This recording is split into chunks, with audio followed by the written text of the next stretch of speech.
அன்பான மக்களே, ஏய் சூப்பர் சுவாமி, என்ன பண்ணுறேன், புதுசு புதுசாக அப்டேட்லாம் கொடுக்குறேன் அப்படின்ற மாதிரி இருக்குது. நம்ம அஜய் கூட இருக்காரு. சுவாமி என்ன பண்ணுறாருன்னு சொல்லி தெரியல.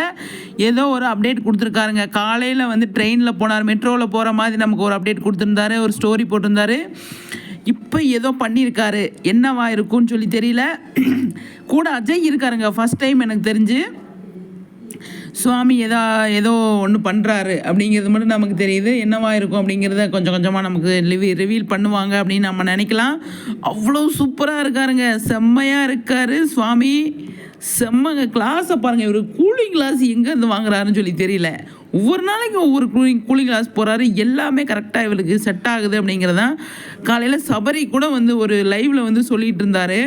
சுவாமி வந்து ஒரு குழந்த மாதிரிங்க. சுவாமிநாதன் வந்து நல்லா வந்து ஜாலியாக எல்லாருக்கிட்டையுமே சூப்பராக பேசுவார், எல்லாரு கூடயுமே நல்லா பழகுவார் அப்படின்னு சொல்லி சுவாமி அதை நம்ம சபரி வந்து சொல்லிட்டு இருந்தார் சுவாமி பற்றி.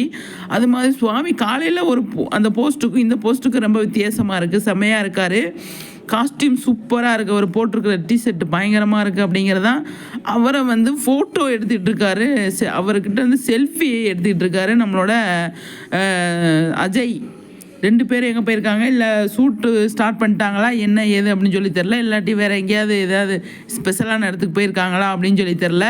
எனக்கு தெரிஞ்சு அப்டேட்டு நம்ம சுவாமி காலையில் இப்போ ஒன்று கொடுத்துருக்காரு அப்படின்னா, தொடர்ந்து இதுலேருந்து ஏதோ சம்திங் இருக்குது அப்படிங்கிறதான் பார்க்கலாம் என்ன நடக்குது அப்படின்னு சொல்லிட்டு. சரிங்களா?